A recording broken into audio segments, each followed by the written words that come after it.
Estar siendo grabada. Le doy la bienvenida a nuestro ponente del día de hoy. Él es el doctor Luis Antonio Morgado Villaseñor. Él es especialista certificado en medicina de urgencias, además especialista certificado en medicina crítica.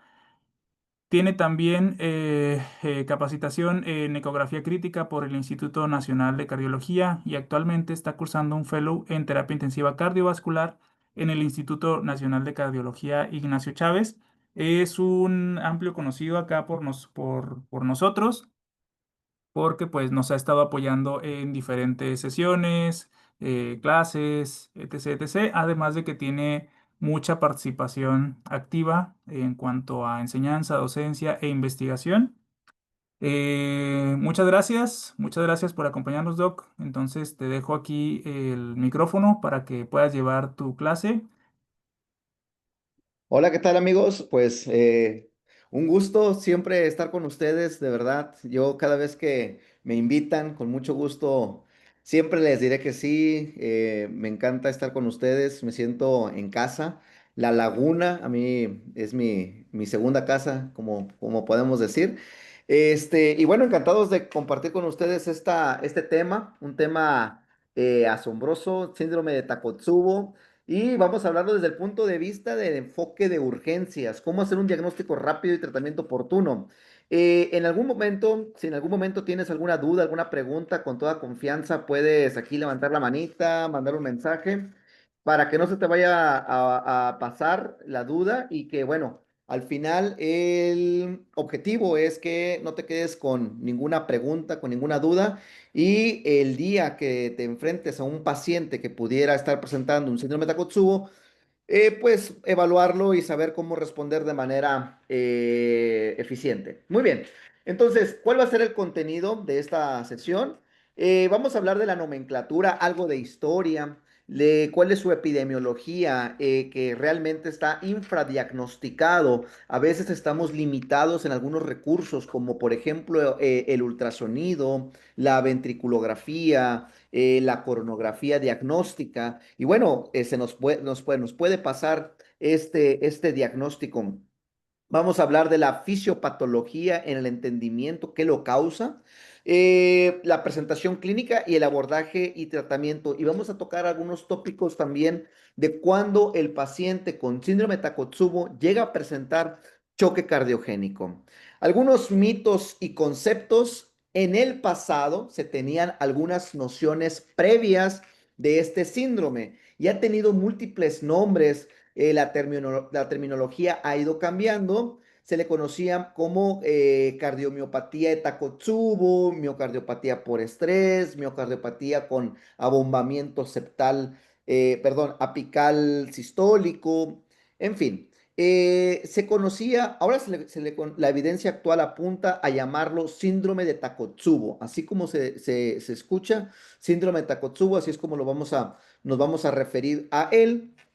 Se entendía que era una enfermedad rara, que solamente los japoneses y descendencia asiática tendían a presentarlo. Hoy sabemos que está infradiagnosticado y que es una etiología global que puede afectar diferentes grupos étnicos. Anteriormente también se pensaba que solamente a las mujeres postmenopáusicas es a quien las afectaba, pero hoy sabemos que tanto hombres y mujeres pueden desarrollar estos síndromes. Y adultos mayores, solamente adultos mayores lo presentaban, hoy no, hoy sabemos que todos los grupos lo podrían presentar, incluso hay algunos reportes de neonatos que pudieran llegar a presentar esta disfunción ventricular de manera aguda, secundario a un desencadenamiento de estrés. Bueno, hablando de la historia pues nos lleva a la memoria de Takotsubo, viene de la palabra tako en japonés, que significa pulpo, y tsubo, que es un jarrón. Esto recuerda o hace la analogía, tomamos este nombre de la forma que tiene esta trampa. Es una trampa que utilizan los japoneses en Hiroshima para cazar, para atrapar los pulpos. Y tiene esta forma de estrechez en la base con un abombamiento apical. Esta se le conoce como síndrome Takotsubo porque es el nombre que mejor llega a describir la forma que toma el ventrículo izquierdo cuando tiene este síndrome. Lo describió Sato y colaboradores en 1990 de una paciente que fue documentada en Hiroshima, corría el año de 1983, una paciente de 64 años que llegó al servicio de urgencias. Fíjate cómo llegó, con dolor torácico, elevación del segmento ST, le hacen una coronografía y no muestra lesiones y tiene una morfología inusual del ventrículo izquierdo durante la sístole. Ahora, si yo estoy en urgencias y me llega un paciente con dolor torácico, elevación del segmento ST, incluso puede llegar a presentar biomarcadores, yo como urgenciólogo me voy, esto es un infarto con elevación del segmento ST y tengo que administrar fibrinolisis de manera inmediata o ofrecerle una terapia de reperfusión coronaria. ¿De acuerdo? Pero aquí lo que nos va a llamar la atención es la morfología inusual del ventrículo izquierdo durante la sístole. Observa en la fotografía A cómo tiene en la diástole, es completamente normal, el ventrículo izquierdo se llena en las cuatro fases de la diástole, pero cuando hace la sístole, observa que se queda el abombamiento apical del ventrículo izquierdo y solamente sufre una sístole, una contracción en la base del ventrículo izquierdo. Y esto lo lleva a esta morfología que solamente la podemos observar en resonancia magnética o en ventriculografía. Entonces, ahora, lo interesante es que estas lesiones, estos cambios ventriculares van a desaparecer aproximadamente en 2 semanas. O sea, es potencialmente reversible. En aquel momento se había documentado solamente para los japoneses y solamente para las mujeres y el mundo entendió que solamente los asiáticos tenían esta predisposición. Pero Desmet en 1999 empieza a documentar casos en Estados Unidos con personas caucásicas y ya lo empieza a describir también como el síndrome de Takotsubo. Entonces, no es único de la región de Japón, nos puede llegar a nosotros, es raro, sí, sí es raro, nos puede llegar a nosotros, pero vamos a ir hablando de cuál es el abordaje y el tratamiento oportuno para estos pacientes porque puede llegar a confundirse con que el paciente está presentando un infarto agudo al miocardio con elevación del segmento ST cuando en realidad está presentando una miocardiopatía de Takotsubo. Entonces vamos a ir hablando de ese tema. Ahora, fíjense muy bien. En el 2005, continuando con la historia, en el 2005, en Estados Unidos, ya en el New England, se empiezan a describir cambios neurohumorales, cambios hormonales que a través de un estrés emocional, incluso puede llegar a ser físico, la mujer tiene mayor predisposición por síndrome de Takotsubo desencadenado por eventos emocionales y el hombre por más estrés físico, ¿de acuerdo? Ahora, observen la característica de estos pacientes. Aquí solamente hablaron de que había cambios que estaban influidos o influenciados por los cambios hormonales en el corazón, pero no lo describieron como síndrome de Takotsubo. Ahora, vean la edad de 62, pacientes jóvenes también de 32 años, 71 años. Vean que la mayoría de los casos fueron mujeres. ¿De acuerdo? De hecho, en este reporte de casos, de 19 casos, solamente uno fue hombre. Los antecedentes, vean que tenían algunas características de raza étnica diferentes, no solamente asiáticos. Vean que también tenían factores de riesgo coronario, el tabaquismo, la hipercolesterolemia, la hipertensión arterial sistémica, etcétera. Y vean cuál es, aquí me interesa que vean cuál es el principal desencadenante por qué llegaron a urgencias estos pacientes. Llegaron por dolor dolor torácico, llegaron por falla cardíaca, por hipotensión. Si tú sumas esto más la clínica de dolor precordial, elevación del segmento ST y troponinas positivas, yo digo, esto es un infarto, esto es un infarto. ¿Y qué crees? Ante recursos limitados, por ejemplo, si yo no tengo un ultrasonido, ¿ok? Y por frecuencia de los eventos cardiovasculares en México, tendríamos que ofrecerle fibrinolisis a este paciente, ¿de acuerdo? No podemos quedarnos, será un síndrome de Takotsubo, no será Takotsubo, no lo sé, no lo fibrinolizo, pierdo tiempo. No, tenemos que actuar y tenemos que actuar rápido y ofrecerle la fibrinolisis a este paciente. Pero pudiera ser un caso de Takotsubo, sí, sí pudiera ser un caso de Takotsubo. Ahora, ellos describieron, en este caso, reporte de casos de 19 pacientes, ellos describieron que era una disfunción ventricular izquierda reversible desencadenada por estrés, ¿de acuerdo? No hablaron ellos de miocardiopatía Takotsubo, pero ya identificaron que sí, los factores emocionales y los factores estresantes físicos podrían tener cambios en el miocardio. Y ahorita les voy a presentar una serie de casos interesantes que no se van a imaginar de dónde surgieron estos síndromes de Takotsubo en estos pacientes y en la población mexicana. Ahora, vean que hacen cambios electrocardiográficos interesantes. Pueden hacer prolongación del intervalo QT, pueden hacer ondas T negativas en derivaciones precordiales, incluso de cara inferior, incluso pudieran ser de todas las derivaciones.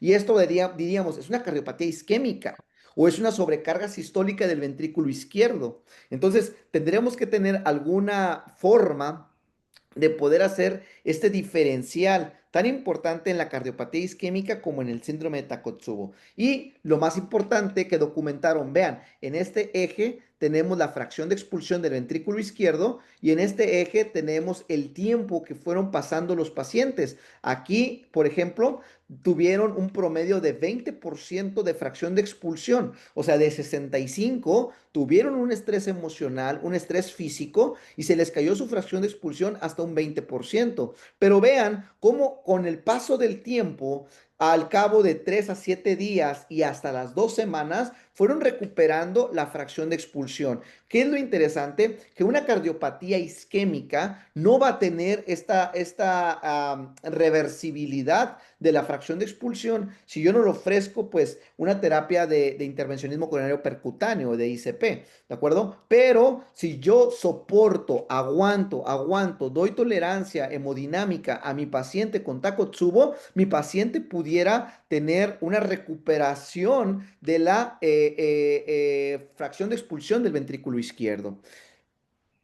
Ha tenido más de 70 nombres y ninguno miocardiopatía por estrés, que fueron los americanos quienes lo descubrieron, síndrome del corazón roto, síndrome de abombamiento apical sistólico, ha tenido muchísimos nombres, pero ninguno lo va a describir mejor, de forma más precisa, como lo hace el síndrome de Takotsubo. ¿Por qué? Pues por la forma de la trampa de pulpo que ya habíamos hablado. Y bien importante recordar que comparten características clínicas electrocardiográficas y bioquímicas con el infarto agudo al miocardio, tanto con elevación como sin elevación. Está descrito en la bibliografía que sí, hay una relación 9-1 de mayor predisposición para las mujeres en comparación de los hombres.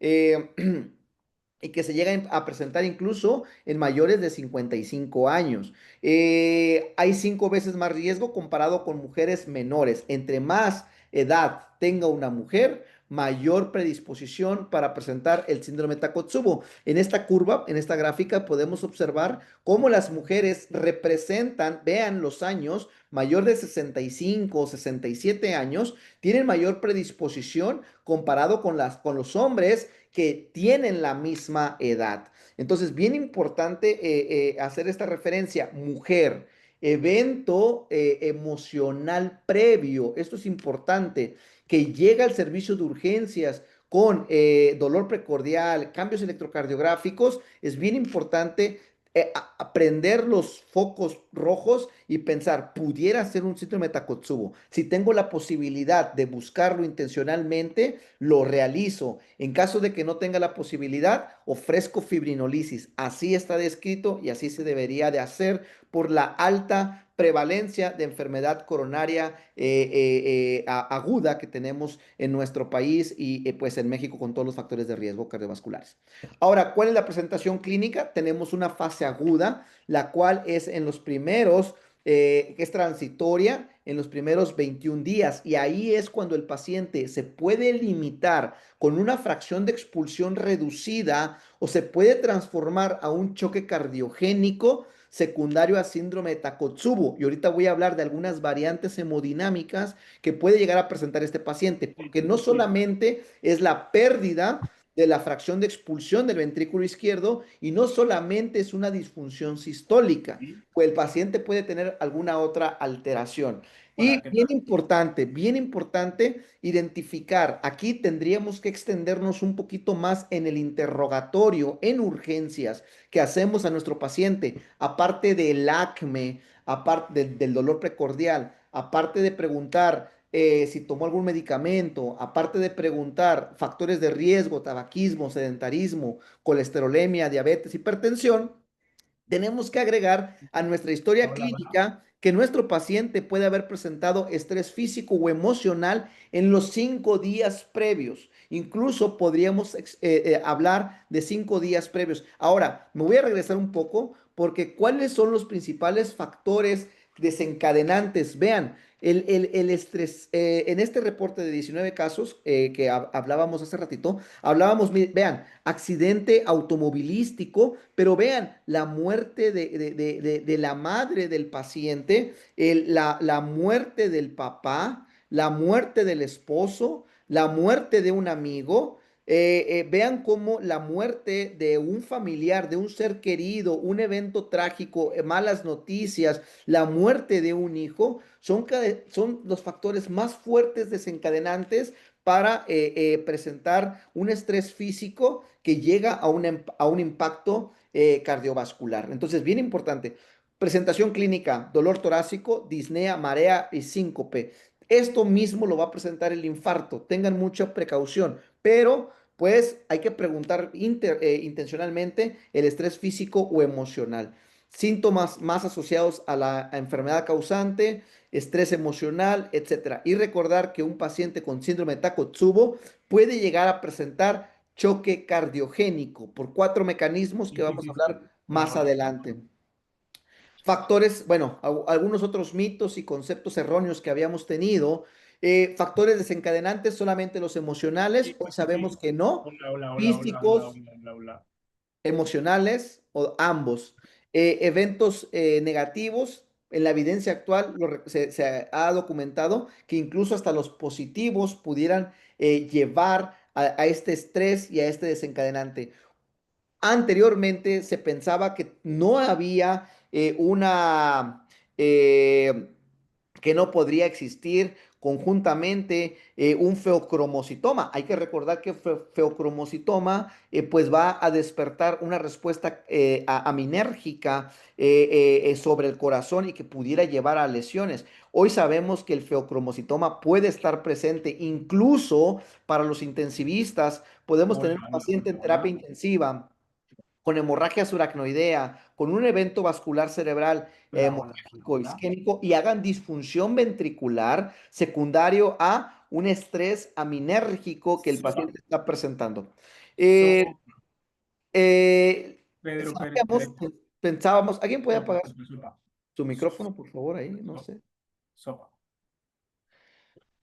Sabíamos que la enfermedad coronaria podría estar ausente. Hoy sabemos que puede estar presente. O un paciente puede tener coronarias obstruidas con lesiones y aparte estar desarrollando un síndrome de Takotsubo. Bien importante también entender. Ahora, vamos a entrar a la fisiopatología. ¿Por qué ocurre esto? ¿Qué es lo que le pasa al corazón? ¿Qué es lo que ocurre? Pues ocurre que nuestro paciente va a tener una descarga adrenérgica secundaria a un estrés físico o emocional y esta descarga catecolaminérgica va a estimular receptores alfa 1, B1, B2 y va a producir datos de vasoespasmo. Hay teorías que se produce vasoespasmo, otros hablan de compromiso microvascular, inflamatorio, metabólico y que el cerebro, ahorita vamos a ver unos estudios donde el cerebro tiene una participación neurohumoral sobre el corazón muy importante, específicamente en la amígdala. ¿Qué es lo que ocurre? Ocurre el estrés físico, emocional. Esto lleva a una sobreestimulación simpática, donde hay una descarga catecolaminérgica y esta descarga aumenta súbitamente la poscarga del ventrículo izquierdo, es decir, aumenta la impedancia de la aorta, por lo tanto el ventrículo izquierdo no puede inyectar el volumen sobre la aorta y esto le causa un estrés muy rápido, muy súbito, que ocurre una dilatación. Ahora, lo importante es entender por qué solamente se abomba de manera apical y sistólico. ¿Por qué no se bombaría todo como cuando lo vemos en una fisiopatología de dilatación aguda del ventrículo derecho? En una paciente con una tromboembolia pulmonar, el ventrículo derecho se abomba de manera global, completa, pero aquí pudiera ser segmentaria, pudiera ser inverso o pudiera ser solamente apical. Ahora, esto al aumentar la poscarga, es como si tú le pasaras un bolo de norepinefrina al paciente en agudo, lo hipertensas, lo estresas y el ventrículo izquierdo baja su capacidad inotrópica, pierde volumen sistólico y puede llegar a presentar vasoespasmo multivaso, inflamación, radicales libres, etcétera, y ya dar toda esta patología de dolor precordial, disnea, como baja el volumen sistólico, puede presentar síncope, puede haber desmayo, etcétera. Ahora, hoy sabemos que existe una correlación directa entre la amígdala, el hipotálamo y la miocardiopatía o síndrome de Takotsubo. Analizamos este estudio donde ellos documentaron la actividad de la amígdala. La actividad de la amígdala, entre mayor índice de la amígdala sobre estimulación, tiene mayor riesgo de presentar la síndrome de Takotsubo. Esto se ha documentado con PET scan y con biomarcadores o marcadores específicos para ver la actividad que tiene la amígdala. La amígdala podríamos decir que es la causante de recibir el estrés físico y emocional y activar en el núcleo cereus pues la activación de descarga adrenérgica que tiene nuestro paciente. Y esto es bien importante entenderlo. ¿Por qué? Mi paciente llega con disfunción ventricular izquierda, por ejemplo, una fracción de expulsión del 20%, pero esa fracción de expulsión se redujo secundario a una descarga catecolaminérgica. Y yo pienso, le voy a poner dobuta, le voy a poner nore a mi paciente. Oye, también son catecolaminas, exógenas, pero lo son. Entonces vamos a ver cómo sería el tratamiento. Está interesante en estos casos porque no podríamos utilizar, o lo ideal es no utilizar fármacos catecolaminérgicos. ¿De acuerdo?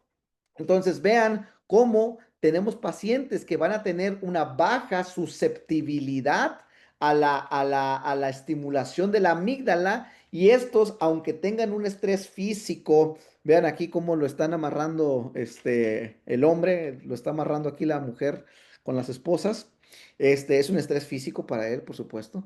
Y vean aquí cómo no tiene un estrés físico que llegue a consecuencias como un Takotsubo, ¿de acuerdo? Pero hay personas que ya tienen esta actividad sobreestimulada o susceptibilidad alta a la amígdala y cualquier estrés, vean, no tiene dinero, se enfermó un hijo, se murió alguien, algo pasó en este evento que tiene una descarga adrenérgica tan alta que lleva a presentar el síndrome de Takotsubo. Por eso se le llamaba síndrome del corazón roto. No es que literalmente se rompa el corazón, sino que viene de un estrés físico o un estrés emocional.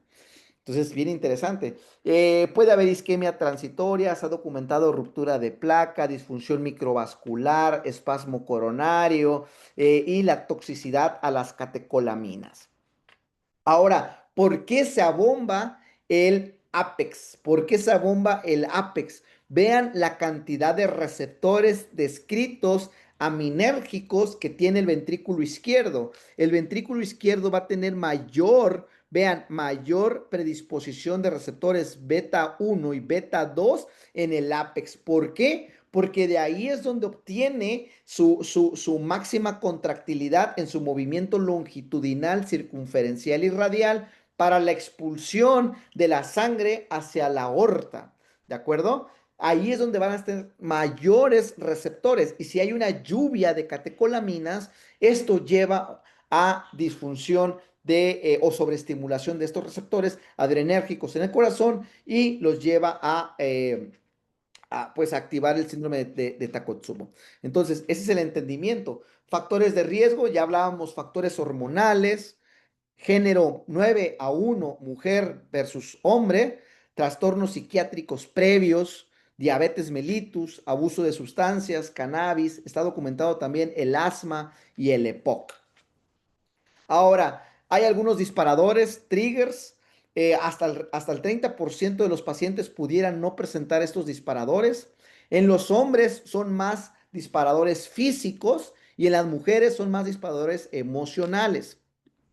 Pero vean cómo en el 2017 fue descrito un caso de miocardiopatía inducida por estrés en la población mexicana. Esto fue real, fue documentado en el 2017, posterior al sismo, al temblor que se vivió en la Ciudad de México.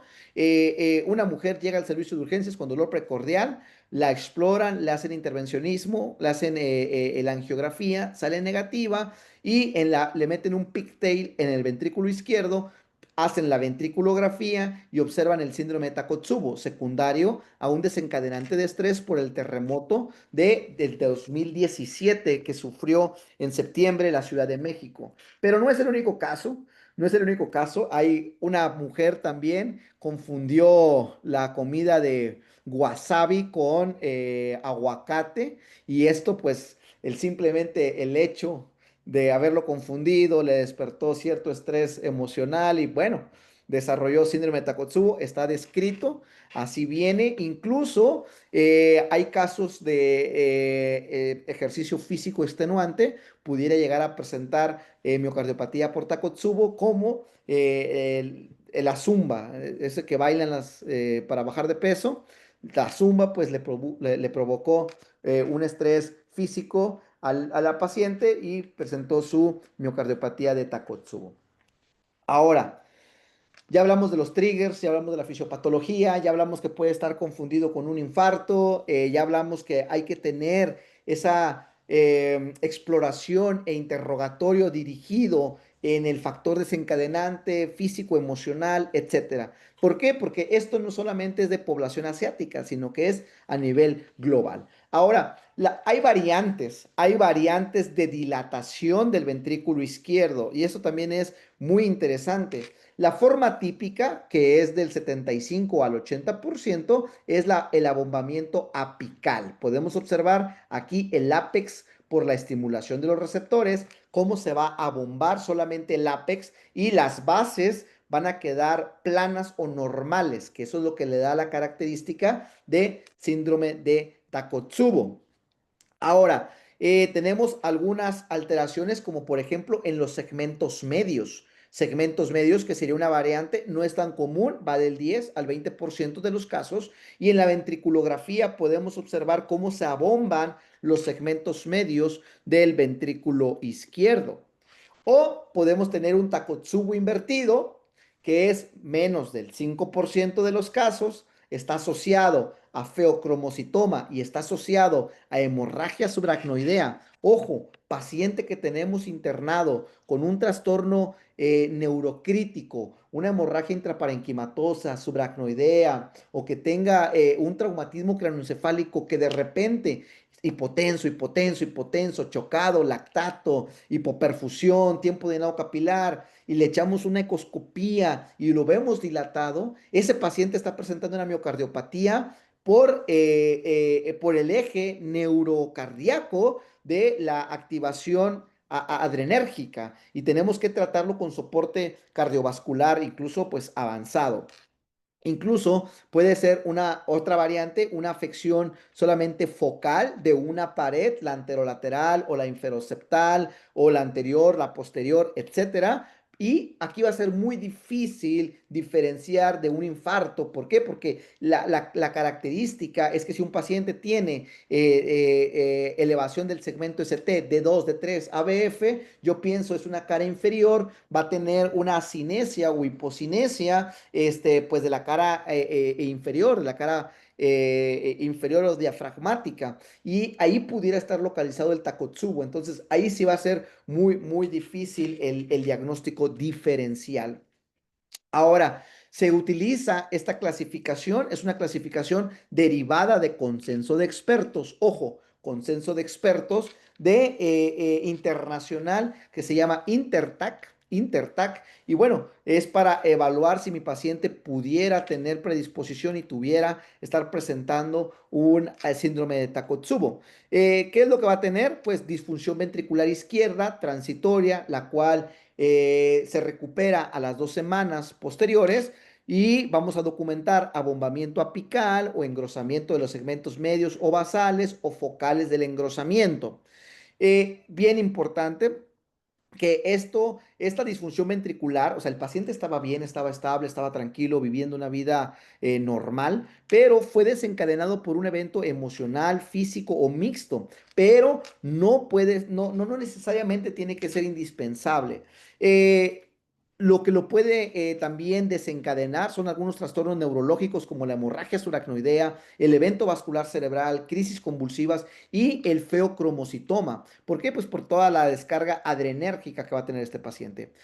Nuevas alteraciones en el electro, aguas. El paciente puede llegar con supra o infradesnivel del segmento ST. Y acuérdate, ante recursos limitados, servicio de urgencias, no tengo eco, no tengo ventriculografía, no tengo coronografía diagnóstica, mi función es pensar, este paciente tiene un infarto y tengo que reperfundir ese corazón, ¿de acuerdo? No puedo decir, ay, no, será un síndrome de Takotsubo. ¿Por qué? Porque, pues, ya hablamos que mayor frecuencia siempre va a ser, o en la mayoría de los casos, cardiopatía isquémica. Acuérdate que incluso pudiera tener una enfermedad coronaria significativa y esto no lo va a excluir del diagnóstico, pero que no tenga evidencia de miocarditis y hay que buscarlo intencionalmente en mujeres postmenopáusicas. Ya hablamos de la relación 9 a 1, etcétera. Entonces, es una clasificación Intertac, viene de consenso de expertos, pero podremos utilizarla para ir orientando el diagnóstico de nuestro paciente. Entonces, vean, vamos a entrar al abordaje. Mi paciente llega con dolor precordial o disnea. Esto es en el servicio de urgencias. Obligado, rápido, menos de 10 minutos, le hago un electrocardiograma. Rápido, listo. Ahora, nos vamos a ir perdiendo un poquito. ¿Por qué? Porque sí tendríamos que utilizar el eco transtorácico de manera inicial, point of care, POCUS, al pie de cama de nuestro paciente para poder observar este abombamiento apical de nuestro paciente. De otra manera, tengo que tratarlo como un infarto. Si no lo tengo que tratarlo como un infarto. Va a ser anormal. Fíjense, hasta el 95% de los casos, el electrocardiograma que yo le realice en los primeros 10 minutos a mi paciente, 44% puede tener elevación del segmento ST, 41% puede tener inversión de la onda T, 8% puede tener infradesnivel del segmento ST y 5% puede tener un bloqueo de rama izquierda. Incluso se pueden ver ondas T invertidas, puede tener prolongación del complejo del intervalo QT, etcétera. Ahora, ¿Qué nos recomienda la guía? La guía nos dice, haz un electrocardiograma en los primeros 10 minutos. Si el paciente tiene elevación del segmento ST, lo ideal es que le hagamos una angiografía coronaria, ¿de acuerdo? Y si encontramos un vaso culpable, pues ya lo obstruido, un culprit, lesión coronaria, pues ya lo catalogamos como un infarto agudo del miocardio y le ofrecemos su reperfusión a través de el ICP, ¿no? El ICP, ¿de acuerdo? Ahora, ¿cuál va a ser nuestro problema? Que en muchos casos en urgencias estamos limitados, estoy en un hospital de primer nivel, estoy en un hospital de segundo nivel y no tengo en los primeros 90, en los primeros 60 minutos o inmediatamente una angiografía coronaria, entonces ahí me voy a tener que ver limitado, muy limitado, ¿ok?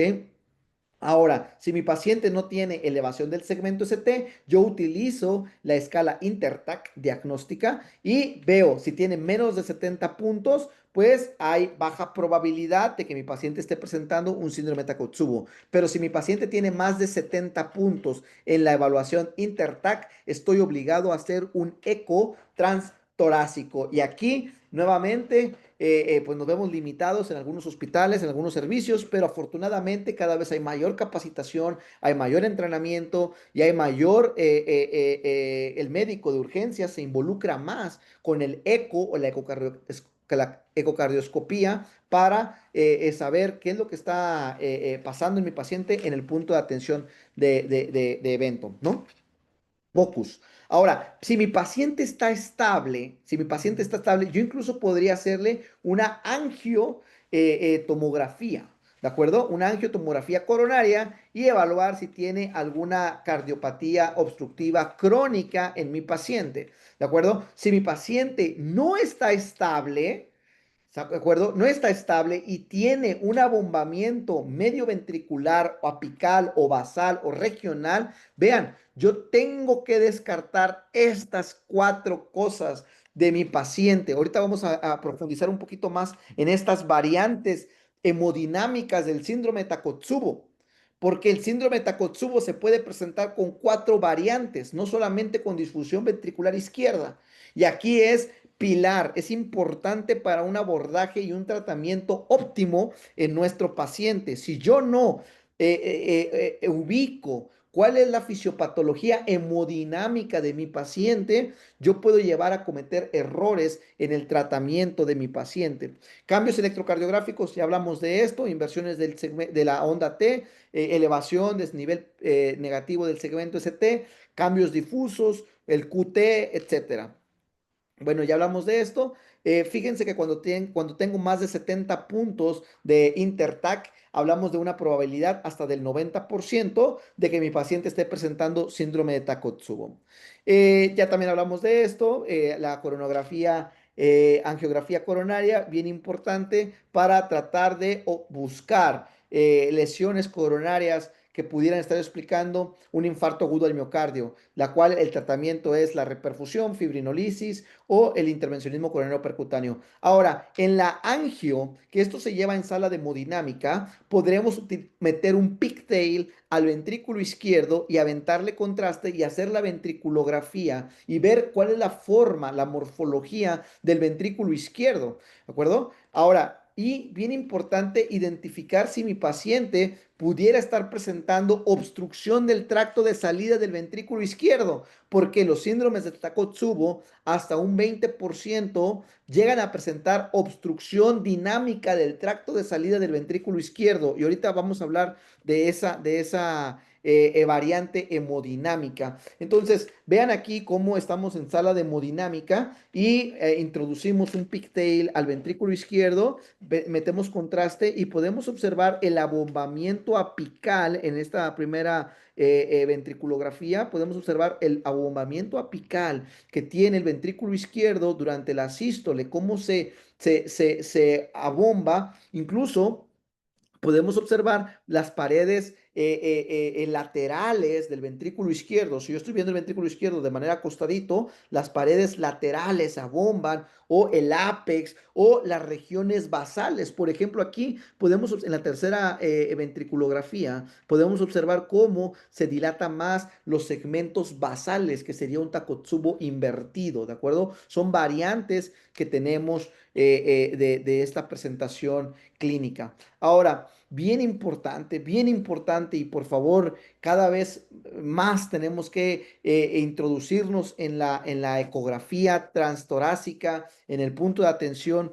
de cuidados críticos, porque una es la obstrucción dinámica del tracto de salida del ventrículo izquierdo. Esa es una variante hemodinámica, pero otra variante hemodinámica es la afección al ventrículo derecho. O sea, un paciente puede llegar con síndrome de Takotsubo, con FEBI normal y tener disfunción ventricular derecha hasta un 20, un 30% de los casos, y esto se asocia a un peor pronóstico. O el paciente puede tener insuficiencia mitral. Vean, hoy ahorita vamos a hablar de la insuficiencia mitral, que también es un reto. Y cada variante hemodinámica, acuérdate que hay 4 variantes hemodinámicas del síndrome de Takotsubo. Cada variante hemodinámica va a tener su presentación, su fisiopatología, su compromiso y su tratamiento. Muy diferente, ¿de acuerdo?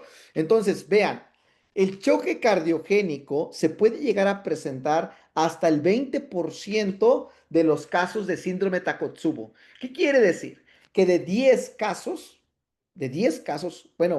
de 10 casos, vamos a hablar que 5 casos van a presentar choque cardiogénico.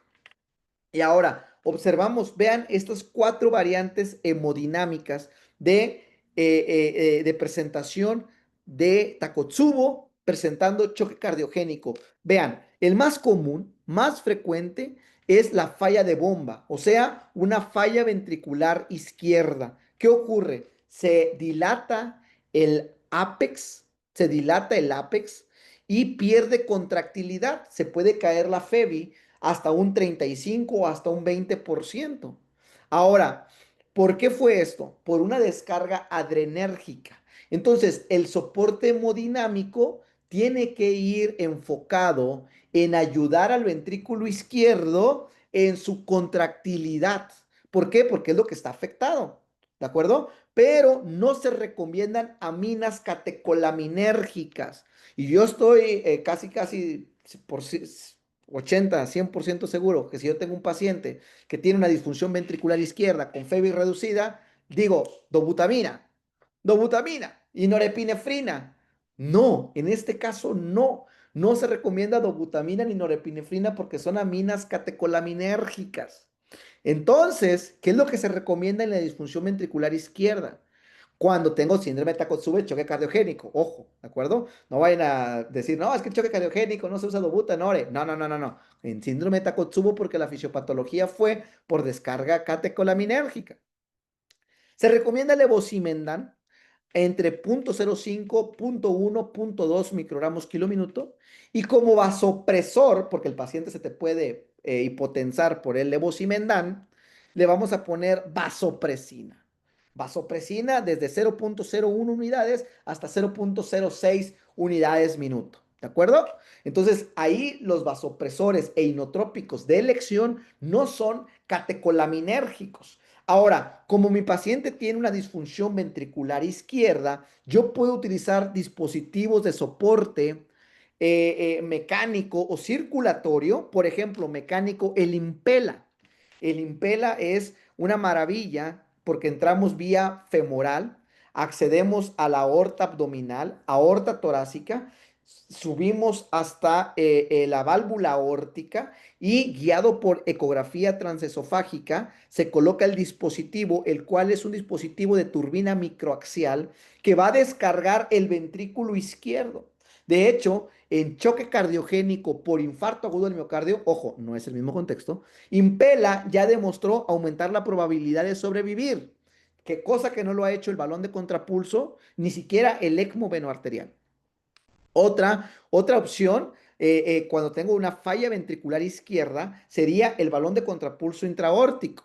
Igual, por cateterismo, por un Seldinger, entramos, subimos el balón, lo dejamos a 1 o 2 centímetros de la subclavia y ahí hacemos la contrapulsación para perfundir coronarias y al aumentar el gradiente de presión de perfusión coronaria, que sería la diastólica menos la telediastólica del ventrículo izquierdo, y ayudaríamos también a aumentar la descarga del ventrículo izquierdo, aumentando el gasto cardíaco a lo mejor unos 0,5 litros, 500 mililitros.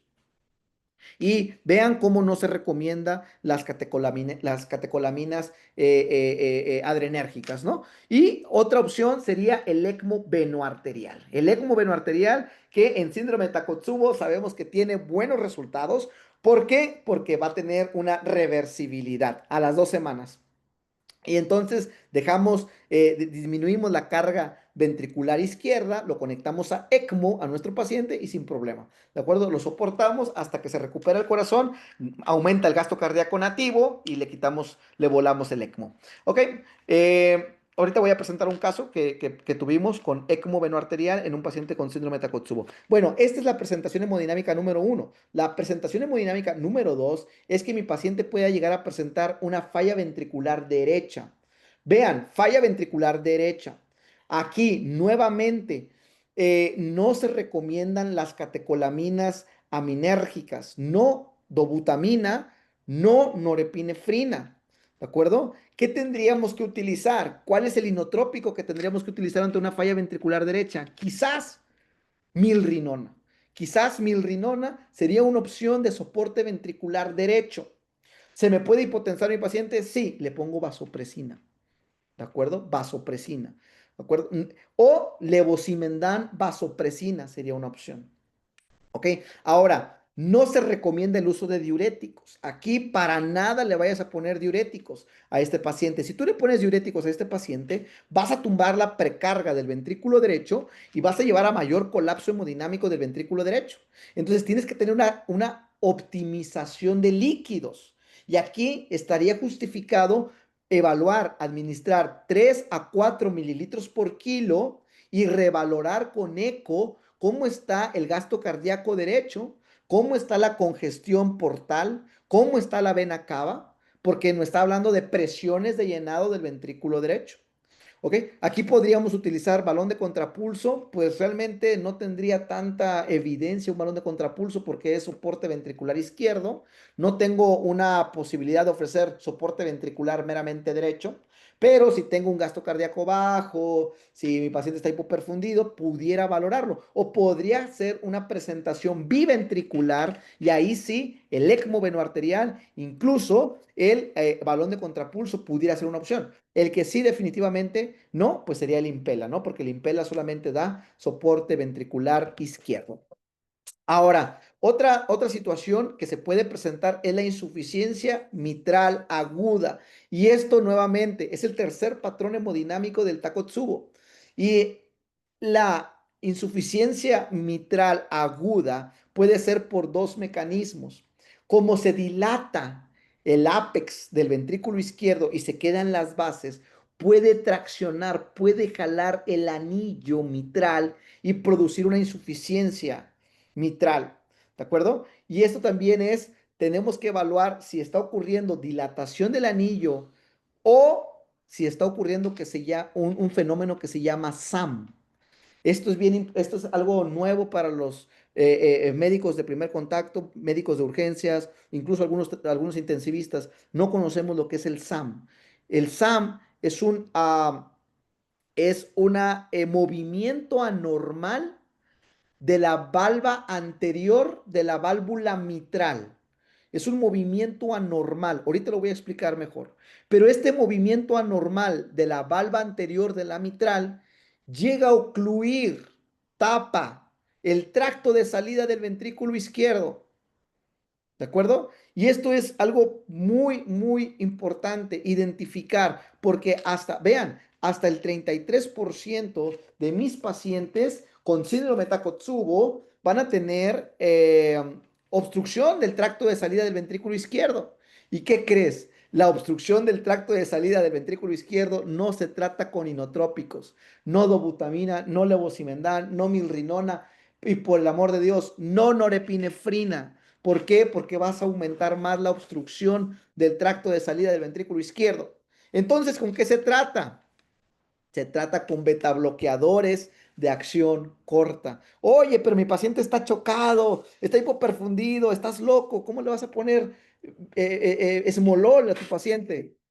El mecanismo fisiopatológico del estado de choque es la obstrucción del tracto de salida del ventrículo izquierdo. Tienes que darle tiempo para que la valva septal anterior de la mitral no pegue y no ocluya la salida del ventrículo izquierdo.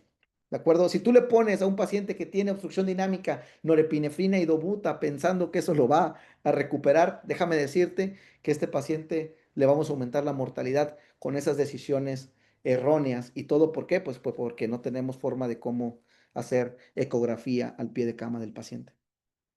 Entonces, vean, beta bloqueadores de acción corta, administración de fluidos. Es bien importante que mi paciente esté optimizado en cuanto a los líquidos. Yo sé que en muchas terapias intensivas y en muchos servicios de urgencias nos han dicho, no le pongas líquidos, si no le pongas líquidos, si no le pongas líquidos al paciente. Hey, no estamos peleados con los líquidos. Los líquidos se deben de administrar cuando el paciente los necesita. Punto.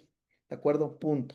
Entonces vean cómo existe un abombamiento que puede ser apical o puede ser basal del ventrículo. Esto tracciona el anillo y vean aquí, yo le pongo Doppler color a mi paciente en una apical 4 cámaras y puedo observar un flujo regurgitante que hace efecto coanda, que quiere decir que el flujo se va por todo el techo de la aurícula izquierda y esto ocasiona pues aumento en las presiones de llenado y esto puede llevar a edema agudo de pulmón. ¿De acuerdo? Hay que tener mucho juicio porque también si yo tengo un paciente con insuficiencia mitral aguda y le pongo mucho líquido, pues lo lleva a una insuficiencia mitral aguda. Ahora, esto es lo que les comentaba del movimiento septal. Vean aquí, esta es la valva mitral, ¿ok? Tenemos la aurícula izquierda y vean aquí cómo de la aurícula izquierda pasa al ventrículo izquierdo el flujo y lo normal es que se haga la contractilidad y salga por el tracto de salida del ventrículo izquierdo, que es la aorta. Pero vean aquí cómo si mi paciente tiene cambios estructurales en el ventrículo izquierdo, y esto lo podemos ver en miocardiopatía hipertrófica asimétrica, podemos observar cómo esta valva, vean aquí la mitral, cómo se mete al tracto de salida del ventrículo izquierdo y lo ocluye, lo tapa. Entonces, por más inotrópico que tú le pongas, más vasopresor que tú le pongas, esto va a ser deleterio para tu paciente y el paciente va incluso pues a mayor falla multiorgánica y va a fallecer. ¿Por qué? Porque no le estamos dando tiempo de llenado. Entonces, por eso necesito beta bloqueadores de acción corta. Es bien interesante. ¿Y cómo le vas a poner beta bloqueadores? El tratamiento son beta bloqueadores. Vean aquí, el mecanismo se llama SAM y lo que ocluye, lo que pasa es que la mitral anterior tapa, obstruye durante la sístole, obstruye el tracto de salida del ventrículo izquierdo y esto pues no va a tener adecuada eyección el ventrículo izquierdo, no gasto cardíaco, falla renal, falla cerebrovascular, etcétera. Y pues para ver ya anomalías estructurales regionales, podríamos hacer un eco con strain para ver el movimiento regional a través del dispositivo de la tecnología Speckle Tracking para ver cómo está la contractilidad regional del ventrículo izquierdo y saber si mi paciente pues tiene cambios específicos regionales, ¿no?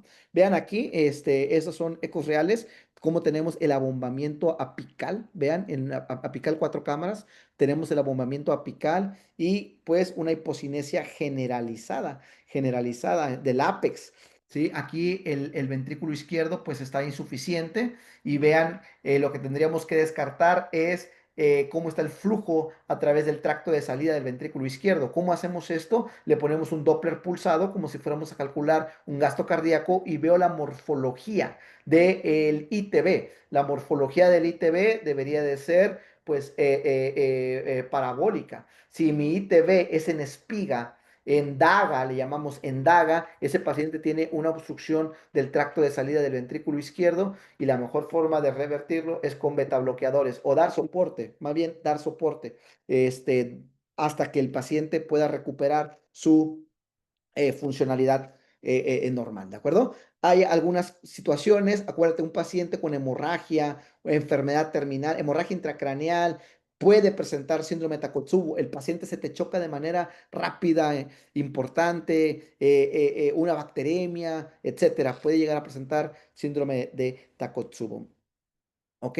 Y bueno, pues en algunos lugares que se puede contar con la resonancia magnética, hacemos resonancia magnética y podemos documentar realmente dónde están los segmentos que están causando el síndrome de Takotsubo. Los biomarcadores, acuérdate que unas troponinas muy incrementadas, pues nos hablan más bien de un infarto agudo del miocardio, unas troponinas no tan altas, es lo que se ha encontrado como asociación, no tan altas, pudiera correlacionar con una disfunción miocárdica y aquellos que ya está documentado Takotsubo y que tienen troponinas muy altas, pues son de peor pronóstico. Los péptidos natriuréticos también van a salir positivos, alcanzan su máxima duración a las 48 horas y pudieran seguirse elevando si el paciente tiene datos de congestión o dilatación de la aurícula izquierda. Algunos diferenciales, pues el infarto principalmente, la miocarditis y algunas otras, miocardiopatía periparto, por ejemplo, que comparten algo de la fisiopatología, allá se cae la fracción de expulsión a menos del 35%, etcétera. Entonces, ¿cuál va a ser el tratamiento? El tratamiento va a ir enfocado al perfil hemodinámico que esté presentando mi paciente. Y para el perfil hemodinámico es necesario la ecografía al pie de cama de nuestro paciente. Beta bloqueadores cuando mi paciente tiene obstrucción del tracto de salida del ventrículo izquierdo. Inotrópicos no catecolaminérgicos cuando tiene una disfunción ventricular izquierda o una disfunción ventricular derecha. Y bien importante, cuando mi paciente tiene obstrucción dinámica del tracto de salida, tengan mucho cuidado con pues los diuréticos, los sinotrópicos, el balón de contrapulso, no tiene ninguna relevancia y no tiene ningún sentido a un paciente que tiene obstrucción del tracto de salida ponerle un balón de contrapulso, ¿de acuerdo? Ahora, el balón de contrapulso solamente tiene evidencia cuando tiene una disfunción ventricular izquierda o una falla biventricular. Cuando el paciente tiene alguna otra situación de complejo hemodinámico diferente, pues no va a tener ningún impacto en la mortalidad. Puede haber arritmias, ¿por qué? Pues hay prolongación del intervalo QT, etcétera. Hay que tener mucho cuidado con un QT arriba de 500 milisegundos y pensar en colocar algún dispositivo permanente, pues para evitar algunas otras complicaciones. Me voy adelantando. Marcadores de mal pronóstico, pues ya hablamos, la presencia de fibrilación auricular. Yo tengo un síndrome de Takotsubo con una fibrilación auricular, mal pronóstico, una FEBI menos del 45 que persiste durante los días, el tiempo hospitalario, continúa chocado, chocado. Ya identifiqué el perfil hemodinámico y ya le di soporte y aún así ese paciente pues, va a tener un mal pronóstico. La elevación de las troponinas, enfermedades psiquiátricas o neurológicas agudas. Si mi paciente tiene una hemorragia suracnoidea, hemorragia intraparenquimatosa o alguna lesión neurocrítica y mi paciente es hipotensa por una falla de miocardiopatía por Takotsubo, síndrome de Takotsubo, pues ese paciente ya va a perder perfusión a nivel cerebral y el pronóstico va a ser mucho peor. Pueden recurrir, hay pacientes que pueden llegar a recurrir hasta el 5% después de las 3 semanas, hasta los 4 años, pueden llegar a presentar nuevamente el síndrome de Takotsubo. Y por último, les quiero compartir este caso que tuvimos en el Instituto Nacional de Cardiología, en el Hospital Ignacio Chávez, una paciente que llegó de 37 años, mexicana, llegó con datos de disnea, con palpitaciones, se le hace un ultrasonido ecográfico a pie de cama, se documenta una insuficiencia pulmonar, la paciente se protocoliza, se manda a estomatología para la erradicación de focos sépticos, se manda a otorrino para la erradicación, cumple su tratamiento, se manda a sesión médico-quirúrgica y se propone un cambio valvular pulmonar con una prótesis biológica. Se le coloca su prótesis y está en la terapia intensiva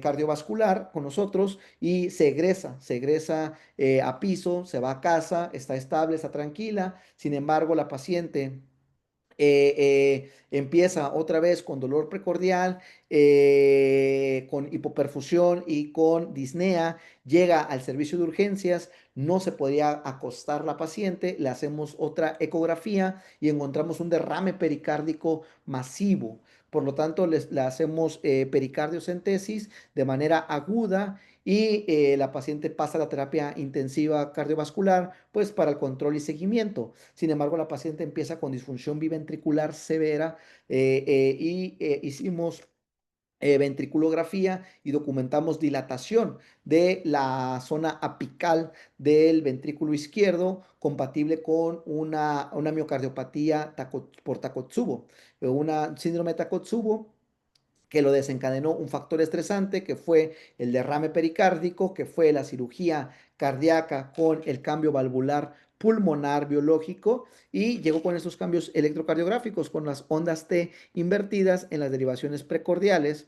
Vean aquí, se le hizo un eco con strain del ventrículo izquierdo posterior a la ventana pericárdica y pues con datos compatibles de hipocinesia generalizada, principalmente en el ápex del ventrículo izquierdo. Incluso vean que presentó el mecanismo de tethering en la mitral con una insuficiencia mitral severa, la cual se extendía hasta el techo de la aurícula, ocasionando el efecto coanda. Esta paciente estuvo en falla biventricular severa vean aquí, tuvo una insuficiencia tricuspidia también torrencial con datos de congestión a nivel venoso, a nivel hepático y a nivel renal, con lesión renal aguda, y resistencia a los diuréticos, etcétera. Esta paciente estuvo en ECMO, anulada veno-arterial periférica. Le dimos soporte con ECMO y balón de contrapulso para tener alta pulsatilidad de la aorta y que no tenga una oclusión del tracto de salida del ventrículo izquierdo por aumento de la poscarga por el ECMO. Y la paciente recuperó a la semana y media. Pudimos decanularla, le quitamos el ECMO, le quitamos el balón y la paciente se egresó a domicilio sin ningún compromiso y sin ninguna eventualidad, sin ninguna complicación ni renal, ni hepática, ni cardiovascular. Aquí están las referencias por si a alguien le interesa profundizar más en el tema, con mucho gusto, y quien desee la presentación, pues con mucho gusto se las comparto. Hasta aquí mi participación. Ha sido un gusto y un placer estar con ustedes en La Laguna, mi segunda casa. Muchísimas gracias, doctor, por esta tan buena ponencia. Creo que quedaron cosas muy claras sobre el abordaje inicial de este síndrome, pero ahora toca abrir el micrófono o si gustan poner en el chat alguna duda, comentario que nos quieran hacer para nuestro ponente, aprovechar que lo tenemos aquí todavía. Vamos a esperar. Aquí hay uno. Sí, Dice. con mucho gusto, dice la doctora Galván, por ahí, que si quiere la presentación, con mucho gusto se la mando, sin problema. Ujú. Te la mando a ti y ya tú se las compartes con ellos, ¿no? Y claro que sí, se las compartimos. Muchas gracias, Doc. Y creo que dejé de compartir, a ver, permítame, a ver, sí. Y bueno, pues yo sé que es difícil, es complejo hacer un diagnóstico en algunos escenarios limitados. Yo lo sé, yo también trabajo en un hospital que no tenemos ultrasonido en urgencias. Bueno, ahorita estoy en el Ignacio Chávez, pero mi hospital sede en Reynosa, Tamaulipas, no tenemos ultrasonido disponible ni en todos los turnos, ni en el servicio de urgencias. Entonces, es complejo, es difícil. Eh, ¿Cuáles son las conclusiones del tema? Hay que evaluar de manera integral en urgencias. Siempre buscar los... ¡Ay, mi amiga Diana! Saludos, mejor amiga. Buscar los disparadores, hay que meter dentro del interrogatorio. Si yo hago una evaluación HERT de síndrome isquémico coronario agudo o tengo un machote de cuándo fue el acme, tiempo que llegó al electro, factores de riesgo cardiovasculares, que ya tenga mi instituto, mi hospital, pues incluir dentro de esa evaluación los disparadores. Tuvo un estrés emocional, tuvo un estrés físico, paciente femenino, posmenopáusica. Ok, descartarle. Y bien importante que nos metamos cada día más a la ecografía de cuidados críticos. Esto es bien importante porque eso va a dar parteaguas a tener más diagnósticos diferenciales.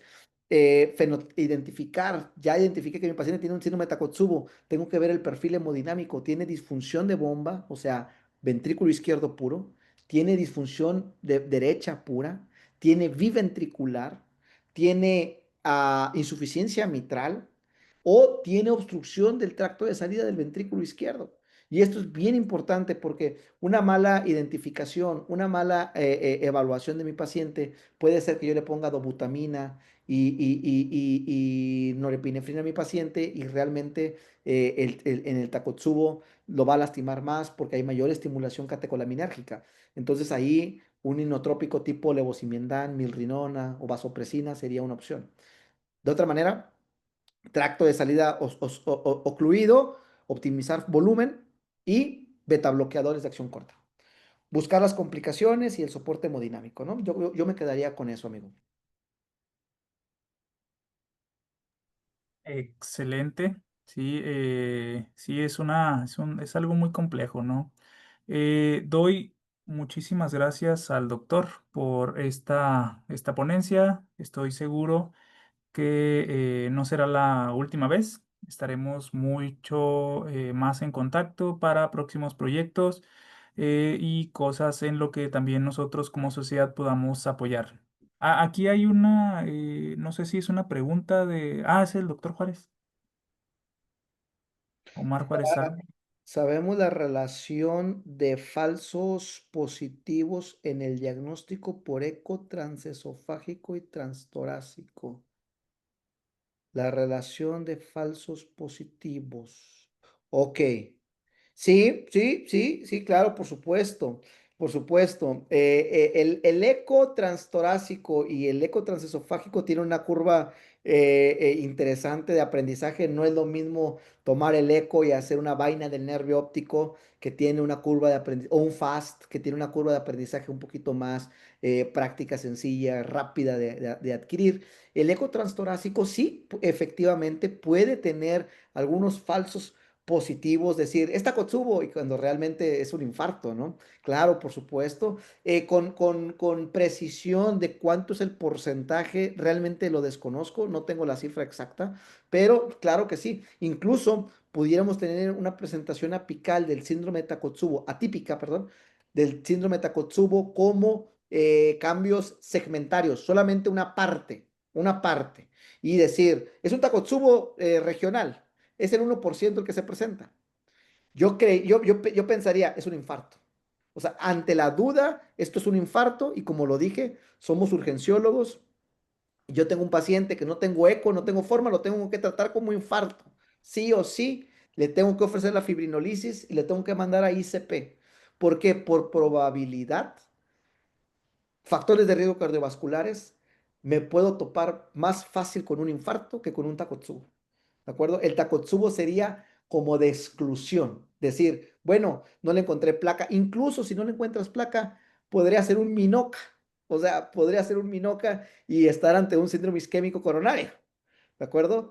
Aquí lo que nos va a dar solamente son las características. Y las características, yo preferiría una ventriculografía, pero es más difícil, más complejo entenderlo, ajá, tenerlo que un transesofágico o un transtorácico. ¿De acuerdo? Pero en urgencias, pues échale una ventaneada. Si tienes el eco, échale una ventaneada, a ver cómo están las. Y me iría más por la situación esa de los factores predisponentes, ¿no? Los triggers. Perfecto, perfecto. Muchas gracias. Igual al doctor, Saludos Omar. al maestro Juárez, saludos, saludos. Saludos, Doc. Ahí lo sigo al doctor. Excelente. Muchas gracias. ¿Alguna otra pregunta? En lo que, si sale alguna otra pregunta, les voy a pasar por última ocasión el enlace para que puedan registrar su asistencia a todos nuestros Sí.